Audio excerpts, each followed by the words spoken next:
journey for spiritual evolution. I'm so glad you're here. This channel is born from my love of Bible study. I love reading the Bible and dissecting it. It's a space where friends, family, and I will come together to explore the Word. Now, full transparency, I'm not a theologian. I did not go to school or get a degree in theology, so I'm just someone who is seeking to grow and learn more in my free time. Um, so if you ever have a different perspective or want to share something, I'd love for you to kindly add it in the comments below.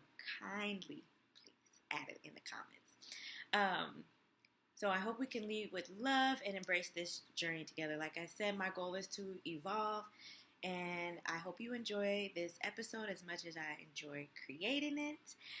Now, I've also created Bible study journals to help guide your own journey. It's called Bible Study Workbook Soul Sessions. So it has places for you to take your notes, places for you to illustrate as you are learning, and we have some thinking routines down here. So please, please, please buy this if you are wanting a good journal to go along. Okay, I hope you enjoy this episode. Thanks for watching. All right, hello everyone. Thanks for joining this episode of Soul Sessions, our Bible study. I have a special guest today, my grandmother, Deborah. Hello, everybody. Thanks for joining us. How you doing today? I'm good, and you? Very good. So I left it up to you to see who you wanted to study, and you picked Lot's wife. Why'd you pick Lot's wife? I thought it was an interesting chapter to kind of dwell into. Have you studied her before? No, I haven't. Very little. Me too. They don't really talk about her too much. No, they don't. All right, I'm going to share my screen here. Okay. I'm not really a Bible scholar, so. Yeah, I prefaced that too at the beginning. I'm like, we just love the Lord, and yeah, we do. Just have a conversation. And we're going to learn as we go. Learn as we go, yep. So here we go. We got Lot's wife. I always like to start whenever I like do a Bible study with like who's the person and where do they live. So we literally don't have much of anything about Lot's wife besides where she lived, which is Sodom and Gomorrah. Right. And I looked it up, and Sodom and Gomorrah is basically where the Dead Sea is today. Right. Right off of Israel, which I thought was very interesting, being that like it's the Dead Sea, and that's like, in the story the town was wiped away, and then now what's there today is the Dead Sea. Right, and we know that Sodom and Gomorrah were destroyed by God for their wickedness. Yeah. So let's just go verse by verse, and then we can have a conversation about how we feel about the verse. Okay. So we're just looking at chapter 19, and then I did the NIV version. So we come the two angels get into Sodom and to meet Lot, and he says, you can wash your feet and spend the night and then go on your way. And they said no, they're gonna spend the night in the square. And what do you think about that? Any notes about that? I think that was pretty kind of straight. Yeah, like you said, they wanted to stay in the street all night, according to the verses, but he pressed them until they agreed that they would stay in the house.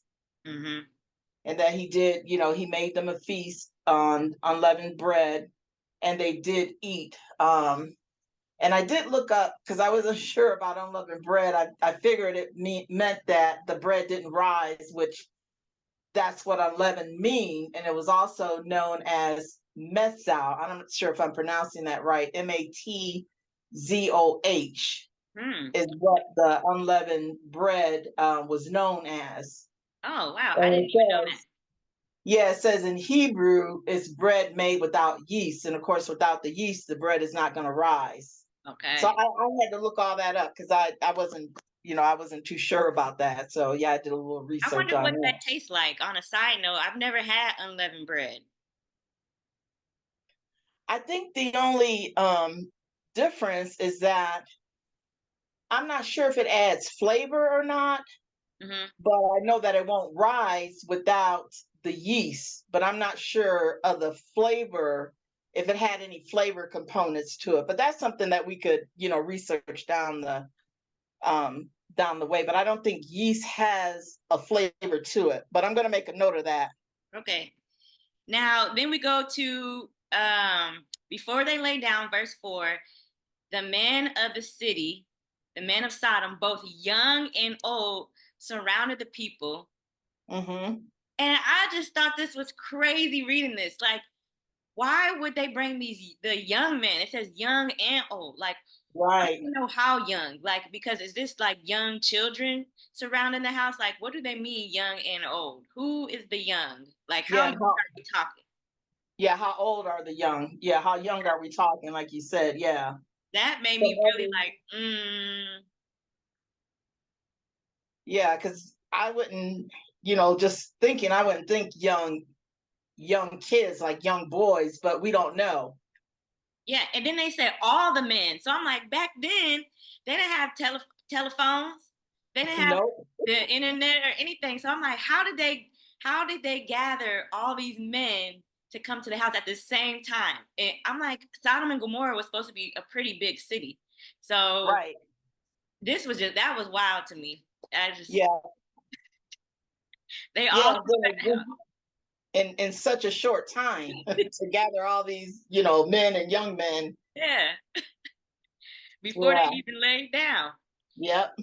Okay, then it gets to verse 5. And they called to Lot and they said, "Where are the men who came to you tonight? Bring them out to us that we may know them." And that's in the English Standard Version, but in the NIV version, it says, "So that we can have sex with them."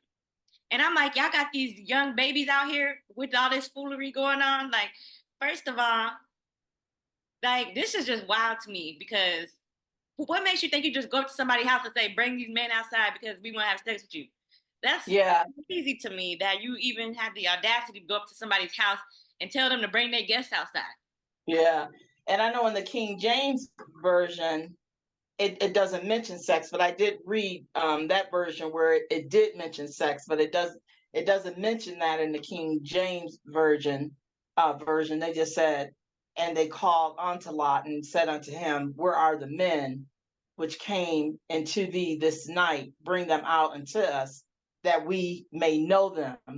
So Yeah. the King James version doesn't mention that. Yeah, well, know them is supposed to mean sex back then. Know them. Oh, okay, okay. See, that's news to me. Thanks. Yeah. Now this one had me just 6 and 7 and 8 was crazy. So then Lot goes outside and shuts the door behind him. He like goes outside, shuts the door, and says, y'all can have my daughters though." I know, I know. It's like, mm, What? Excuse me, Dad?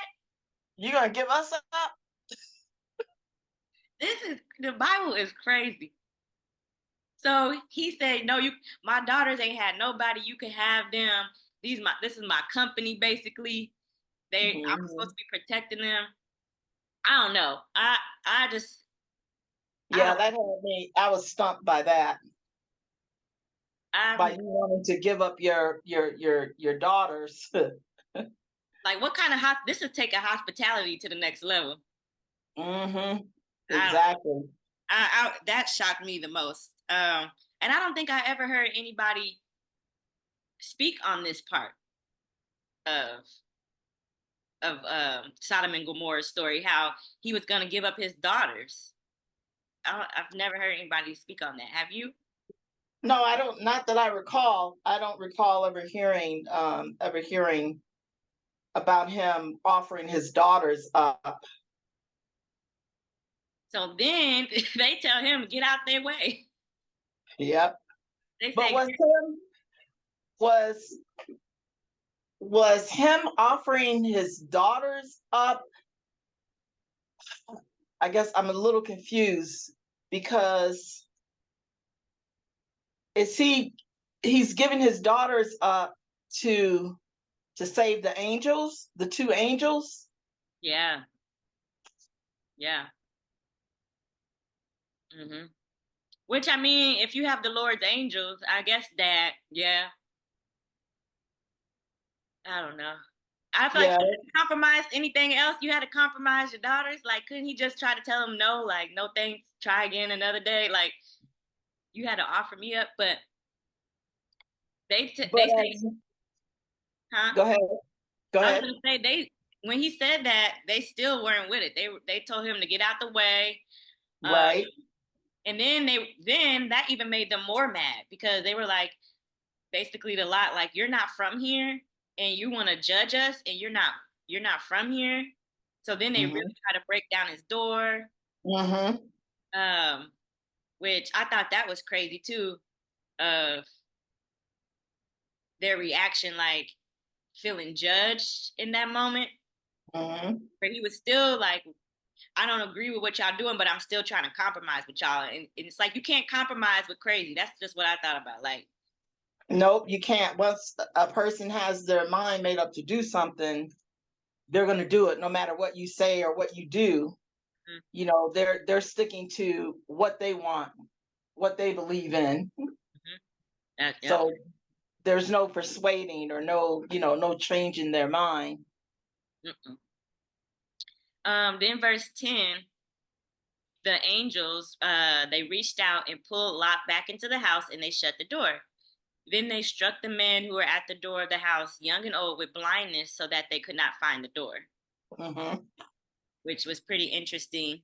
It's just, it didn't say either that they were like blind, uh, where they couldn't see, but it was just that they couldn't find the door. That Right. was interesting. Um, Yeah. then it goes on to say that the two men said to Lot, "Do you have anyone else here, son-in-laws, sons or daughters, or anyone else in the city who belongs to you? Get them out of here, because we are going to destroy this place." The Now outcry, that's the angel speaking to Lot. right? Mm-hmm. The outcry to the Lord against his people is so great that he has sent us to destroy it. So now Lot finds out why they're there, and they're like, "You got family? Because it's about to go down." He's warning. He's giving him a warning, and giving him the opportunity to get his family out of there before the Lord destroys the city. Mm-hmm. Then verse 14, so Lot went out, spoke to his son-in-laws who were pledged to marry his daughters. He said, Okay, so yeah. back up a minute. So it says, and Lot went out and spake unto his sons-in-law, which married his daughters. But is his daughters married or not? Because he's referring to them as his son-in-laws. But Mm-hmm. I didn't know that his daughters were married. And in what is this? The new, I don't know what the NIV means, new something version. It says they were pledged to marry. Oh, So okay, I wonder okay. if they hadn't finalized the marriage yet. Ooh, that's a good question. I'm gonna write that down. Like, Yeah, and if it says, and Lot went out and spake unto his son-in-laws, where were his son-in-laws previously? Were they not in the crowd taking over? Were they in Lot's house with his daughters and his wife? Where did his son-in-laws come from? You know what I'm saying? where Where did were they? they when all this commotion was going on? Were they in the house? It doesn't say, but I would say that maybe because they weren't married yet, then they were probably somewhere else, probably at their own houses. But he goes and tells them, we need to go, but they thought he was joking. Mm-hmm. Um, and then the angels in the morning told Lot, "Hurry, take your wife and your two daughters who are here, or you will be swept away when the city is punished." Right. Then verse 16 is what's really crazy to me, because Lot already saw the angels, and then he saw that the angels blinded the people. So you know that these are angels. You've been talking to them, you know what they say they're gonna do. And then in verse 16, he hesitated. He hesitated. Yeah. They had to grab his hand, his wife's hand, and his two daughters, and led them safely out the city for the Lord. Right. Because they said he lingered. And while he lingered. Yeah, so I'm gonna make note of that, because I feel like we got to come back to that later on, because I'm gonna write that down. So he did linger. Yeah, it says that's what the King James version. And while he lingered, the men laid upon his hand and upon the hand of his wife and upon the hand of his two daughters, the Lord being merciful unto him, and they brought him forth and set him without the city. Yeah, I'm gonna highlight the that. Lord had mercy for Lot. He said, even though you hesitate, I'm gonna still grab you and take you out. I'm still gonna save you. We're gonna save you. And so as soon as he brought them out, the angel said, flee for your lives, don't look back, don't stop anywhere in the plain, flee to the mountains or you'll be swept away. So then Lot tells them no, that he doesn't want to flee to the mountains, that he wants to go to a town, a small town, so that his life will be spared. And so it's so weird too to me that he's bargaining with them. With the angels, yeah. Hey, they told you to go somewhere, get there. Like, how in the midst of all this can you still have time to bargain and try to, but that makes me think of like my life and stuff. When things are going on, I'm like praying to God, please just let me do this. And it's like, yeah, you trying to bargain. And why does he, it's like, why does he not want to go to the mountains? Does he feel like his body can't make it to the mountains? It's like, why are you denying what the Lord is trying to do for you? Yeah, let's see what I did the modern English version. It says, however, I cannot escape to the mountains. Otherwise, some evil will take over me and I will die. Yeah, I don't know what he's talking about. I don't know what's going on in the mountains that's evil. Yeah, I didn't know if maybe his, I don't know, if he's thinking that if he's old, if he's thinking his body is not going to, make it to the mountains. He said, and I cannot escape to the mountains, lest some evil take me and I die. Behold, now in 20, this city is near to flee unto, and it is a little one. Oh, let me escape thither. Is it not a little one, and my soul shall live? Yeah, I'm kind of. So he doesn't want to go to mountains, but he wants to go to this little city. Right. Like, okay. Sure. And so then they say, okay, you can go to the little city. They're not going to destroy the town that he speaks of, but flee there quickly because I cannot do anything till you reach it. That is why the town was called Zor. So that, in our study book that I hope you all buy, in my vocabulary word, I wrote Zor because I'm like, oh, Zor, that's a new word for me. I never knew that one. And in Hebrew, it just means small. And so that's why. Oh, okay. Small town. Yeah. Or small city. Yeah. So okay. When he reaches Zor, the sun has risen over the land. The Lord rained down burning sulfur on Sodom and Gomorrah from the Lord out of the heavens.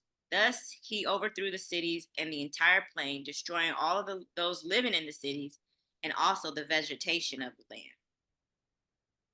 Okay, so now we get to the part where we finally meet Lot's wife. So in verse 26, this is all we see about Lot's wife. But Lot's wife looked back and she became a pillar of salt. Yes. And this was just, I felt sad for her because I don't know, I feel like she didn't look this Sodom and Gomorrah was clearly where all her family was. It's clearly everything she knew, Right. and it was being destroyed.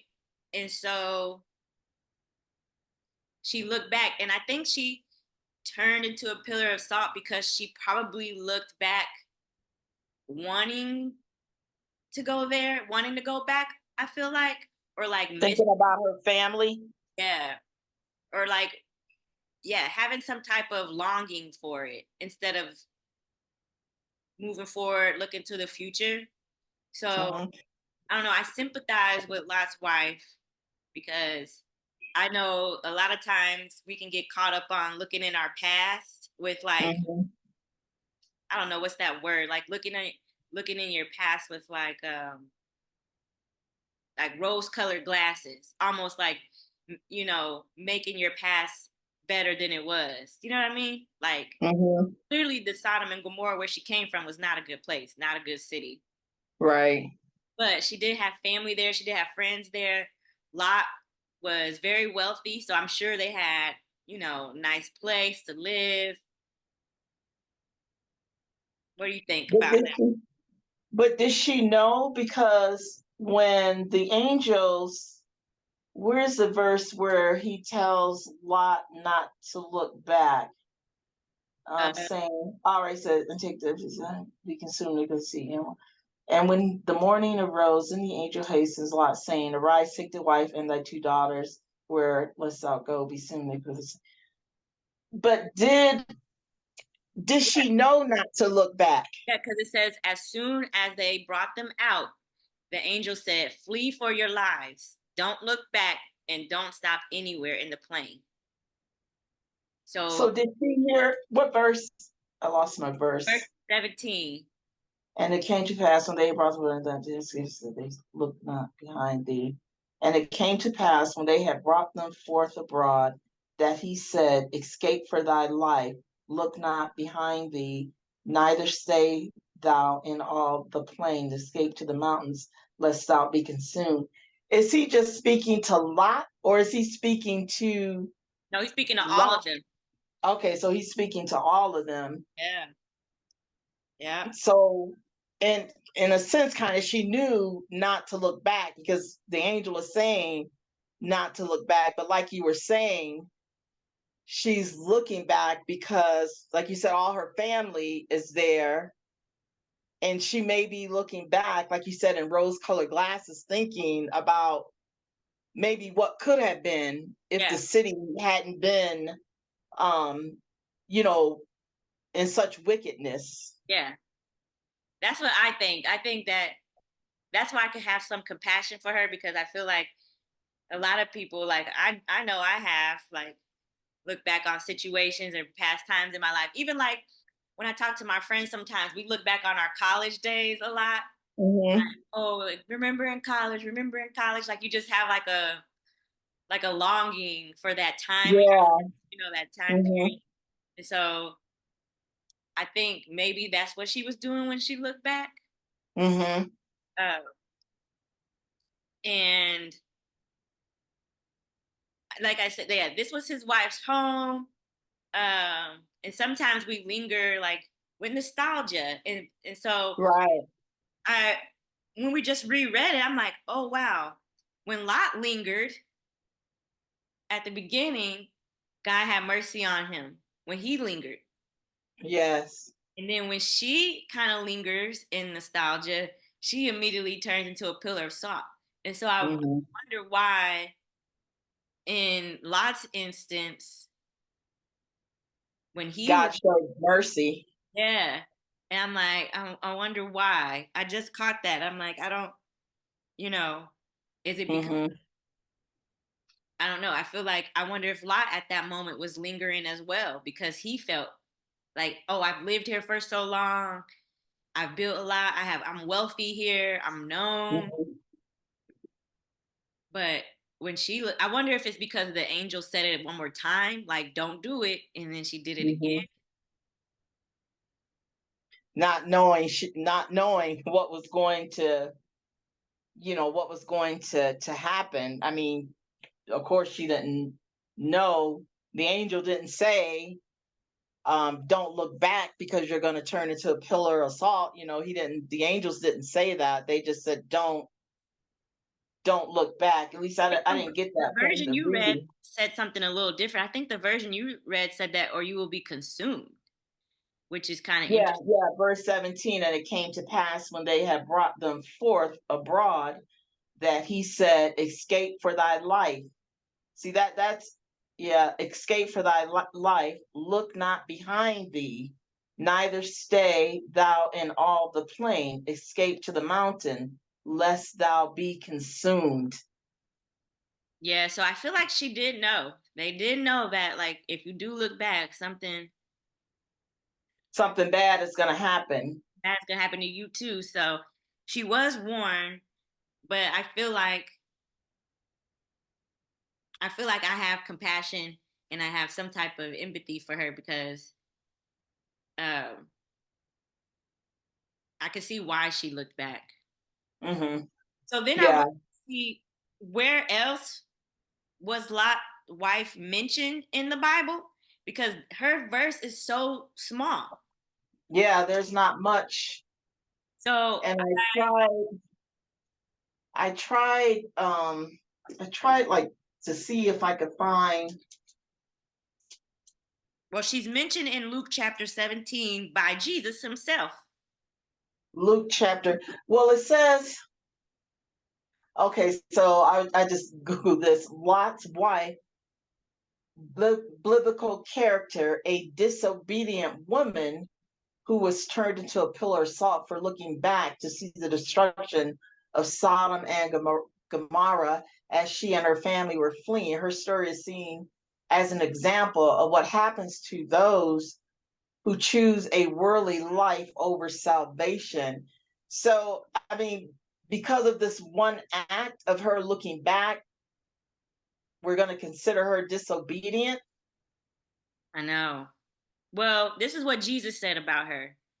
So Jesus is telling us, talking, and he's saying that just like when it was Noah, that people are going to be eating, drinking, getting married, and then they're going to do this all the way up until the time that Noah goes into the ark, and then boom, the flood's going to come. Then he says, same as when Lot, people were eating, drinking, buying, selling, planting, and building. But as soon as Lot left, boom, fire and sulfur rained down. And then he says, it's just going to be like when I come back. Like, you're going to be buying, selling, doing your normal stuff. And then I'll be back. And he says in verse 32, he says, remembers Lot's wife.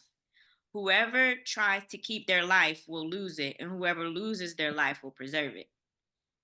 So Jesus is telling us that we need to remember her and remember what happened to her. So I was like, okay, let me look this up in the English version, this Mm-hmm. English version, which it says, I highlighted, I don't know if you could see, it says, remember what happened to Lot's wife.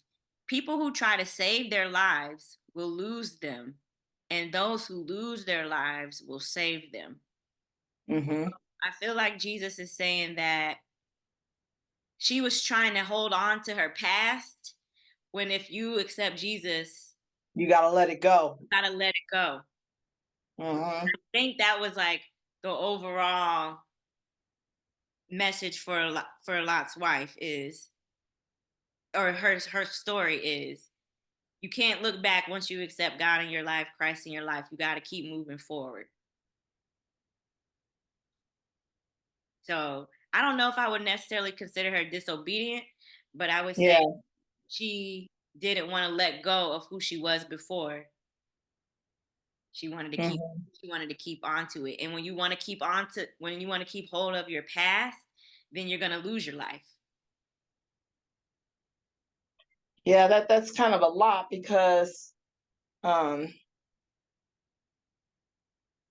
the past the past doesn't necessarily have to be bad. Like you said, you think about your college days. Like earlier today, I was thinking about growing up in Rochester, and like one of my friends, how close we were. So I guess it's the way that you look at it, because everything in your past doesn't have to be bad. Mm-hmm. You know, looking back doesn't have to be bad. I mean, you could look back on favorable moments or favorable times. But I wonder if, because God knows her heart, but I'm wondering if she was more looking back for wanting what was the wickedness or the sinfulness. Oh, yeah. I'm wondering if that's why she was looking back. Because why would Jesus say, like, remember Lot's wife, and then say, give us the example of if you try to keep your life, you'll lose it. And so I almost think of like, I think it's a Kirk Franklin song or something like that, but it says like when you when you come to know Christ, you have to die to yourself. I don't know if Mm-hmm.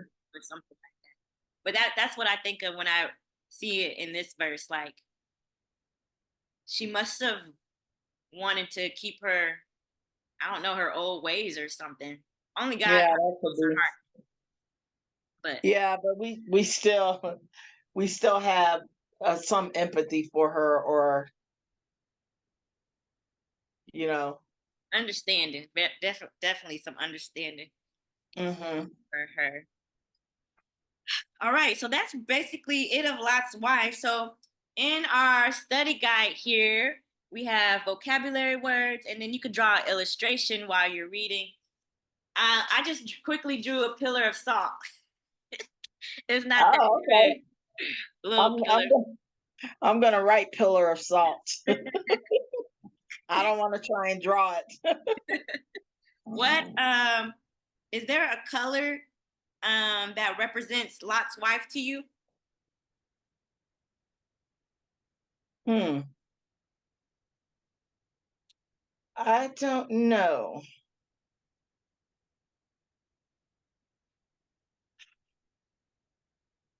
I'm kind of I'm kind of torn to darkness, Yeah, I and say I wanted to say black, but I don't know if that was kind of harsh, you yeah, know.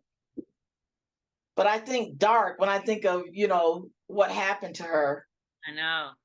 I picked I picked orange when I think Why of it orange? because it's like it's a darker color, but it's also like a darker, not yellow, but it's like orange because I have empathy. Like it's dark, but that's also like I'm like, okay, I can kind of understand, and I feel like a lot of us can learn a lot from her story of it probably is difficult to let your past go, but we Hmm. have to try when we accept Jesus to move forward. Right. What about a word? Is there a word that represents Lot's wife for you? Hmm. Yeah, That's a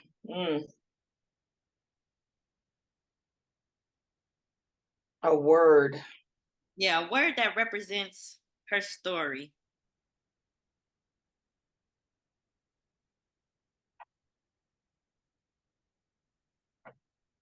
I think a word that came to mind. I didn't think about a word ahead of time, but thinking about it now, I think of longing. She was longing for something. What do you think? My word is forward. Her story reminds me to move forward, keep Mm, going ahead, keep pushing. that's good. That's a good one. And then, do you have a symbol that represents the topic?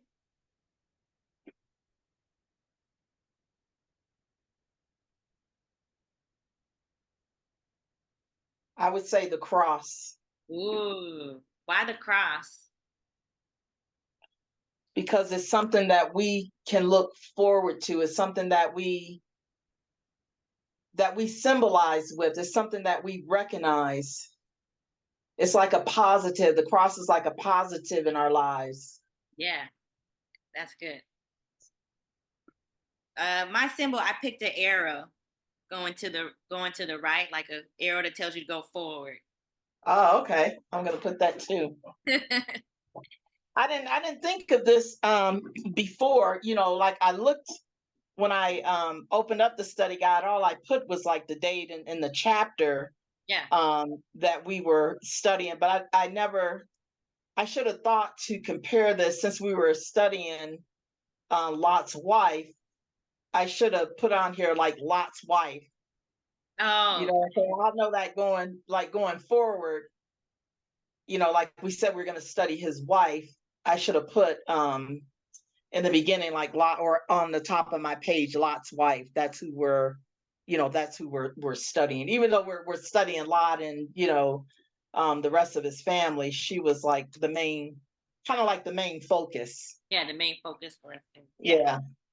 Well, that's all I have. I hope everybody enjoyed going over Lot's wife with us and learned something or found something new. Thank you so much for joining me, Grandma. Oh, thank you. I definitely learned some new things, and it gave me things to think about as well. So very informative, and also a learning experience for me as well. All right, so I hope you enjoyed listening to my grandmother and I dissect Lot's wife. I want to end by highlighting some gospel artists that I'm interested in. And for today, I want to highlight Corinne Hawthorne and her amazing album called On God. It's a great listen from start to finish. So if you're trying to find something to listen to, go ahead and try Corinne Hawthorne On God. All right, well, I will see you next time.